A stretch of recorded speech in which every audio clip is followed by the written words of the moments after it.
feel so honored to have an opportunity to fulfill my secondment in Kyushu University in Japan for 3 months. My project is to experimentally study the evaporation kinetics and the deposition pattern of drying sessile suspension droplets on viscoelastic substrates.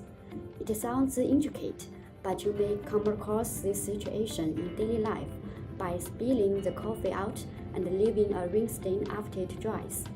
In our experiment, we employed the substrate PDMS with various viscoelasticities instead of the hard table, and the sessile droplet of aqueous solution of silicon dioxide instead of coffee to evaporate.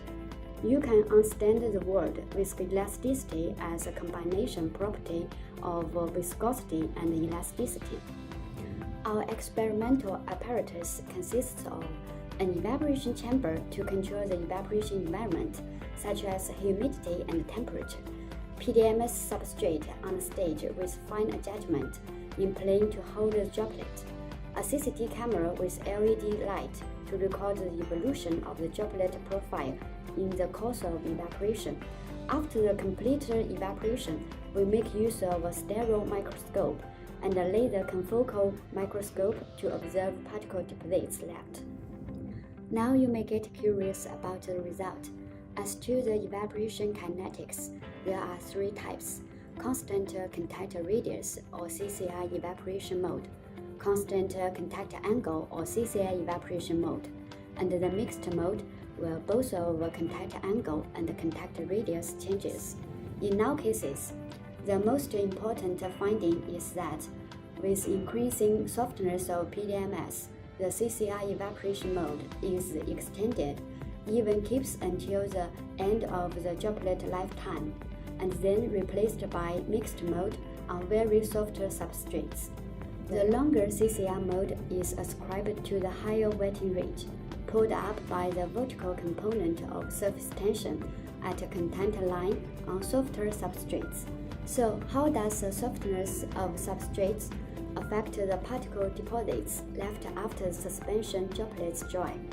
The correct deposition rings with deposition tails are formed on the relatively stiff substrates, but perfect circle rings on the relatively softer ones.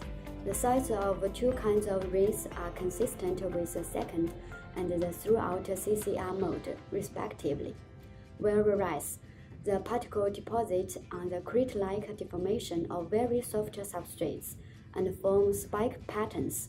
Besides, the profiles of these deposition patterns look like a round wall, sharp ox cone, and multi-humps, respectively.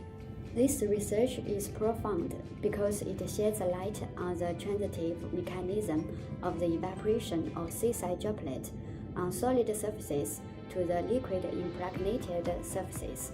In addition, we also build another path to control the evaporation-induced deposition pattern by the softness of substrate, which can benefit many industrial manufacturers. For example, ink printing, advanced nanotechnology, and so on.